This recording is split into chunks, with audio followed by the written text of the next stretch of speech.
Assalamualaikum warahmatullahi wabarakatuh.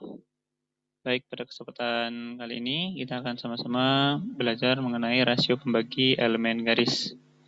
Ya, ini merupakan bagian juga dari geometri analitik. Ya, rasio pembagi elemen garis ya. Dimisalkan diketahui sebuah titik P membagi segmen garis AB. Sedemikian sehingga terdapat perbandingan A per B, AP per PB merupakan bandingannya adalah M per N, di mana M per N atau M banding N disebut rasio pembagian. Titik P disebut titik pembagi, dan P dikatakan membagi AB secara internal atau eksternal tergantung dari letak P-nya.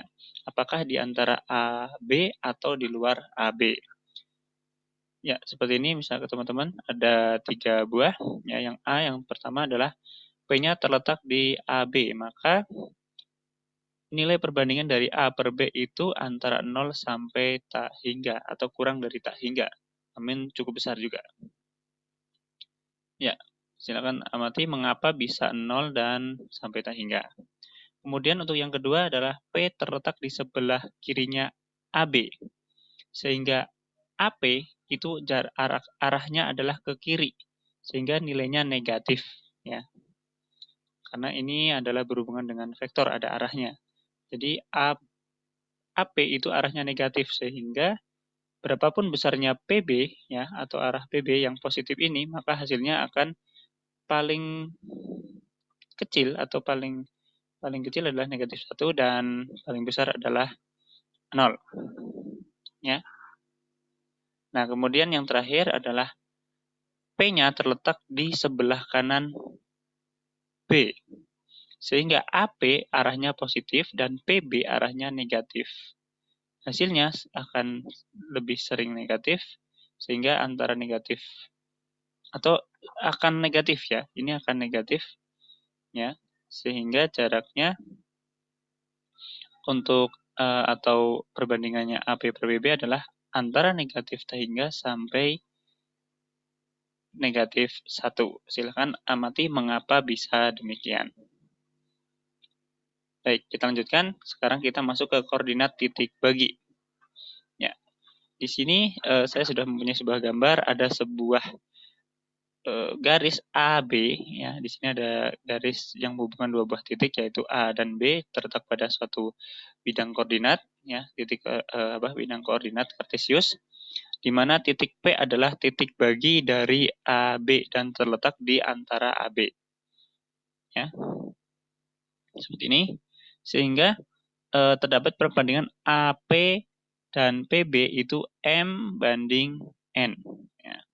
Berdasarkan sifat kesebangunan, ya, kita tahu kesebangunan itu adalah mempunyai ciri yang perbandingan yang sama nanti, maka segitiga kecil yang di atas ini, ya, atau A PP aksen A aksen P ya, sebangun dengan A aksen B, ya, sehingga diperoleh perbandingannya AP itu berbanding AB, ya, itu M banding M plus N, karena AP panjangnya M, AB itu panjangnya M ditambah N.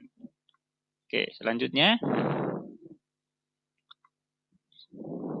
Sedangkan PP aksen atau jarak mendatar antara P ke P aksen adalah pengurangan dari X-nya P dikurangi X-nya P. X-nya P itu sama dengan X-nya A, ya, karena ini segaris, maka XP min X1. Sedangkan jarak A aksen B, ini yang segitiga besar ya, jadi alas segitiga besarnya, itu adalah X-nya B dikurangi X-nya A aksen. Karena A aksen itu segaris dengan A, maka X-nya X1. Oke. Sehingga karena dia sebangun, maka perbandingannya menjadi seperti ini, teman-teman. Jadi, perbandingan yang segitiga kecil, ya, segitiga alas segitiga kecil, itu sebanding dengan garis miring dari segitiga kecil dan segitiga besar. Sehingga ketemunya XP min X1 per X2 min X1 itu sama dengan M per M plus N. Kemudian kita operasikan dengan supaya XP-nya ini sendirian, karena yang akan kita cari adalah koordinat X dari P, ya. Sehingga ketemunya seperti ini, teman-teman. XP sama dengan M X2 plus N X1 per M plus N.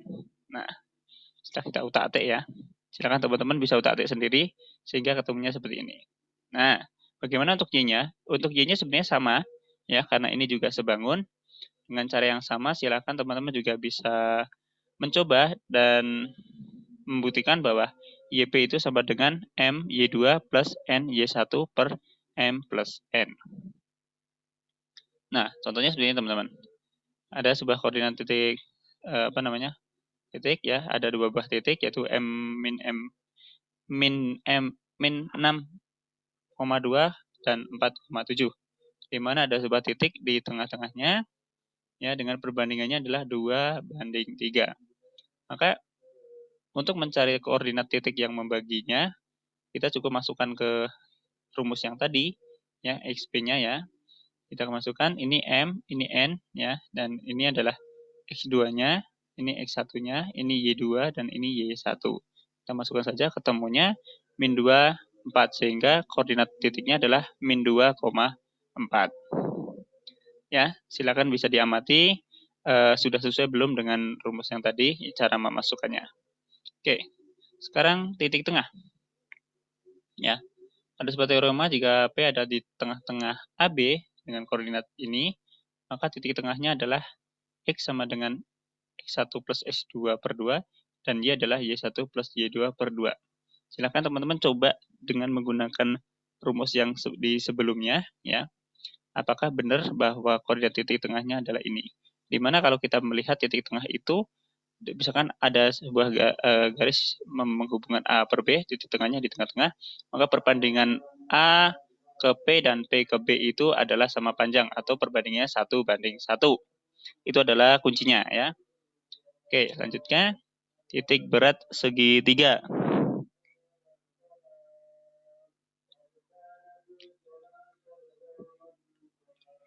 Pada titik berat segitiga ini ya, teman-teman bisa melihat sebuah segitiga di mana titik berat itu di sini saya sebutkan adalah M, ada titik berat, maka M itu pasti akan dilewati oleh sebuah garis berat, di mana garis berat ini akan memotong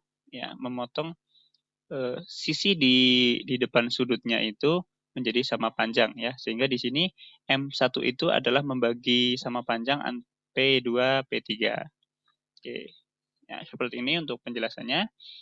Sehingga karena M1 itu membagi 2 sama panjang P2 P3, maka koordinat M1 ya dengan menggunakan koordinat teorema titik bagi tadi yang ada di sini, titik tengah ya.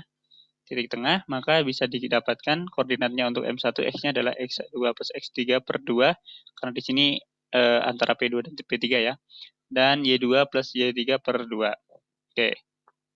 Kemudian, dengan menggunakan geometri elementer, kita tahu bahwa perbandingan atau jarak antara P1 ke M dengan M1 ke P1 ke M1, panjang M1 ke M itu adalah 2/3-nya dari P1 ke M1. Ya. Sehingga dengan kata lain, P1 ke M itu perbandingannya 2, dan M1 ke M1 adalah 1. Ya. Sehingga kita ketemu P1M per M1 sama dengan 2/1. Nah, dari sini kita bisa melihat, karena sudah ada perbandingannya, coba rekan-rekan masukkan ke rumus sebelum-sebelumnya itu, ya kita dapat bahwa XM sama dengan X1, X2 atau X3 per 3 atau penjumlahan ketiga X dibagi 3, dan YM adalah Y1 tambah Y2 tambah Y3 per 3 atau penjumlahan ke semua Y dibagi 3. Atau dengan kata lain, XM adalah rata-rata nilai X dari ketiga titik koordinat titik sudutnya, dan Y adalah rata-rata Y dari koordinat titik sudutnya. Oke, semoga ini bisa bermanfaat dan terima kasih. Assalamualaikum warahmatullahi wabarakatuh.